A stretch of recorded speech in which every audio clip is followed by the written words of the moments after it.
Leave right now. Are you chasing me out because of your mistress? This lady right here is the love of my life. Claire Whitmore stood at the edge of the ballroom in a plain black dress, holding a glass of champagne she never intended to drink, watching her husband's hand rest on another woman's waist as if it belonged there. Richard Whitmore was laughing, the kind of laugh he saved for people he wanted to impress, and the woman beside him, Vanessa Cole, was laughing too, leaning into him in front of 200 of his colleagues. Then Richard turned, caught Claire's eye across the room, and instead of walking toward her, he raised his glass and said the words that would end everything between them, words meant to humiliate the woman he had married 11 years earlier. Everyone in that room thought they knew who she was. A quiet, forgettable wife who stood in the background of her husband's career. They were wrong, and by midnight, so was he. What none of them knew, what Richard himself had never bothered to ask in over a decade of marriage, was that the building they were standing in that night belonged to her. Before we dive deeper, let us know in the comments where you're watching from. We'd love to hear from you, and don't forget to hit that subscribe button so you never miss any of our upcoming videos. To understand how a woman worth more than the company Richard worked for could stand in a corner of her own building being mocked in front of strangers, you have to go back nearly 12 years, long before the marriage, long before the affair, long before the party that would change both of their lives. Claire Bennett grew up in a small town outside of Columbus, Ohio, the daughter of a mechanic and a schoolteacher, raised to believe that hard work mattered more than attention, and that the people who talked the loudest about their success were rarely the ones who had earned it quietly. She was 24 when her grandfather, a man who had spent 40 years building a modest logistics company most people had never heard of, passed away and left everything to her. What had been a regional trucking outfit became, under Claire's careful and largely invisible guidance, one of the most profitable private holding companies on the East Coast. She never gave interviews. She never appeared on lists. She built an empire the way her grandfather taught her to build anything, one honest decision at a time, and she made sure almost no one outside her closest circle of advisors ever connected her name to the company's success. She met Richard at 26, at a friend's engagement party, and what drew her to him at first was exactly what would later hurt her most: his confidence, his ambition, the way he talked about the future as though he had already decided it would be extraordinary. Richard was a mid-level manager at a logistics firm when they met, sharp, hungry, and certain that he was destined for more than the life he had been given. Claire never told him who she really was. Not because she was ashamed of her wealth, but because she had watched her own mother spend a lifetime being loved for her paycheck instead of her heart, and she had promised herself she would never let money decide who loved her and why. She wanted, more than anything, to be chosen for herself.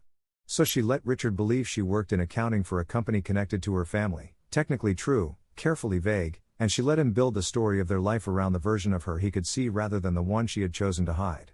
For years, it worked exactly as she hoped it would. Richard proposed within 18 months, certain he was marrying a modest, hard-working woman who would support whatever career he built. Claire agreed to live modestly, to drive an older car, to let him believe he was the primary provider in their household, even as she quietly managed a fortune large enough to buy the neighborhood they lived in several times over. She told herself it was a small sacrifice for something she valued more than money, a marriage built on love instead of leverage. But over the years, something in Richard began to shift. As his own career grew, so did his need to be seen as important, and the modest wife he had once found endearing slowly became, in his eyes, a symbol of everything he feared he hadn't yet achieved. He began comparing their life to the lives of his colleagues, men whose wives wore visible wealth like armor, and he started to resent Claire for a smallness that had never been real, only chosen. It was around this time that Vanessa Cole was hired as a new communications director at Richard's company, a woman 8 years younger than Claire, polished, ambitious, and fluent in exactly the kind of image Richard had started to crave. What began as late nights at the office turned into something else entirely within a matter of months, though Claire did not learn the full truth until much later. She noticed the small changes first, the way Richard started dressing differently for work, the way his phone stayed face down on the counter, the way he stopped asking about her day and started talking only about his own. She was not naive. She suspected long before she confirmed it, and when she finally did confirm it, quietly, through channels available to a woman with her resources, she made a decision that would define everything that followed. She would not confront him yet. She would watch, and she would wait, because Claire Whitmore had learned a long time ago that the truth, when it finally arrives, is far more powerful than any accusation. The company's annual winter gala was held that year in a restored downtown event space, the kind of building with soaring ceilings and a marble lobby that made everyone who walked through the doors feel, for one night, like they belonged to something important.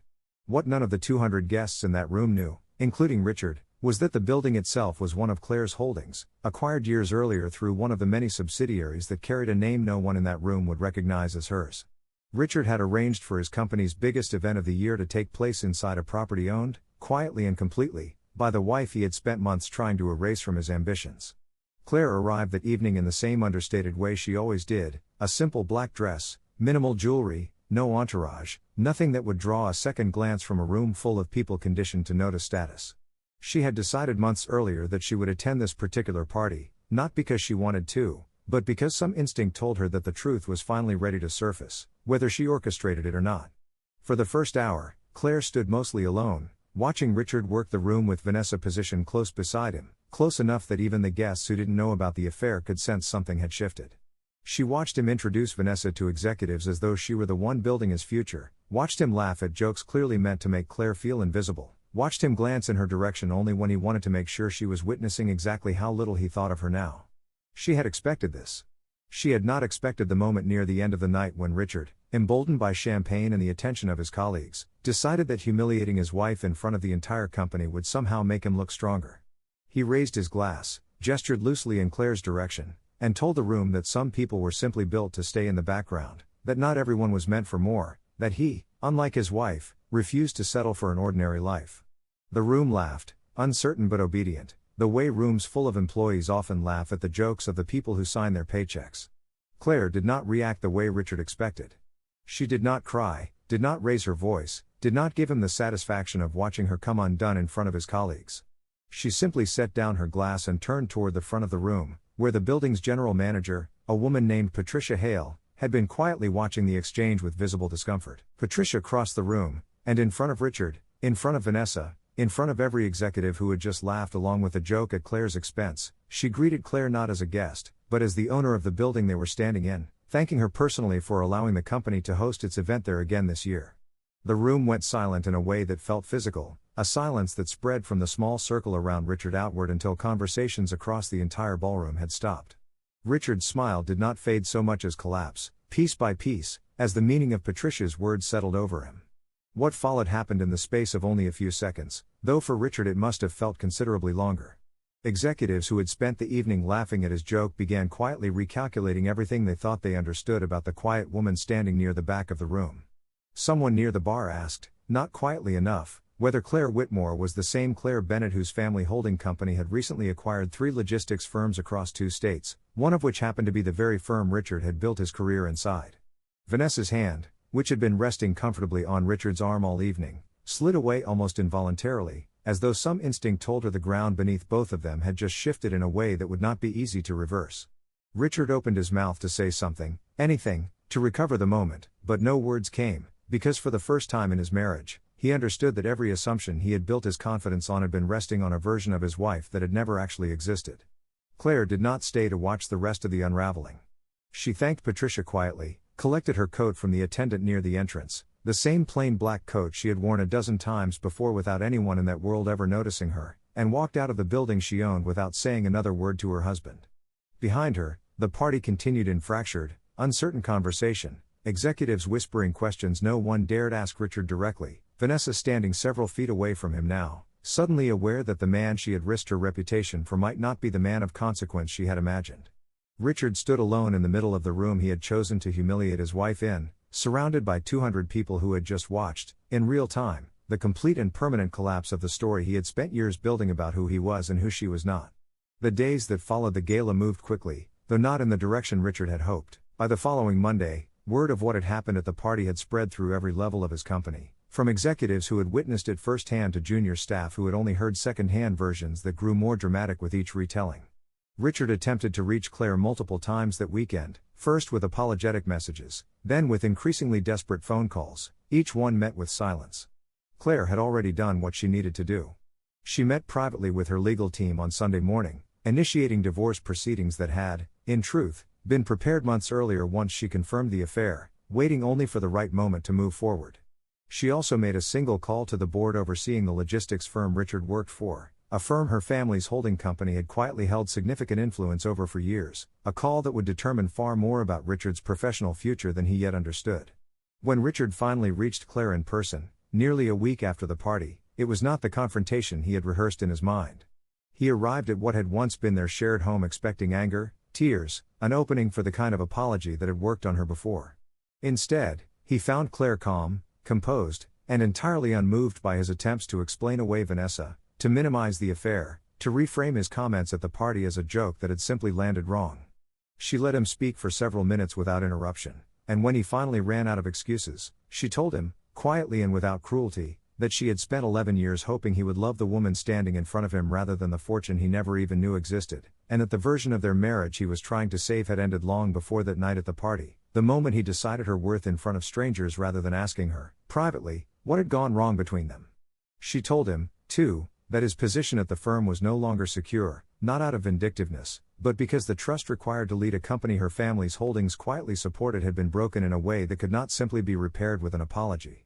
Within 2 months, Richard had resigned from the company before he could be formally removed, a fact quietly understood by everyone who had been in that ballroom, even if it was never stated outright in company communications. Vanessa Cole left the firm shortly after, taking a position at a smaller company 2 states away, the relationship with Richard ending almost as quickly as it had begun once the appeal of his perceived status disappeared along with his job. Richard spent the following year rebuilding, first his career, then slowly, his understanding of what he had actually lost, though by then Claire had already moved forward, both personally and professionally, with the same quiet determination that had built her family's empire in the first place. A year after the party, Claire Whitmore, though she had quietly reverted to using her family name once the divorce was finalized, stood in the boardroom of the very holding company her grandfather had built decades earlier, finalizing the acquisition of a logistics firm that would expand her family's reach into 3 new states. She wore the same understated style she always had, no visible markers of wealth, no need for anyone in the room to be reminded of what she owned, because everyone in that boardroom already knew exactly who she was and precisely what she had built. She thought, occasionally, about the version of herself who had once believed that hiding her fortune would protect her from being loved for the wrong reasons, and she understood now that the problem had never been her money at all. It had been a man who needed an audience to feel important, who mistook quiet strength for weakness, and who learned, far too late, that the woman he humiliated in front of 200 people had never needed his validation to know exactly who she was. What do you think? Would you have kept your fortune hidden as long as Claire did, or would you have told the truth the moment things started to change between you?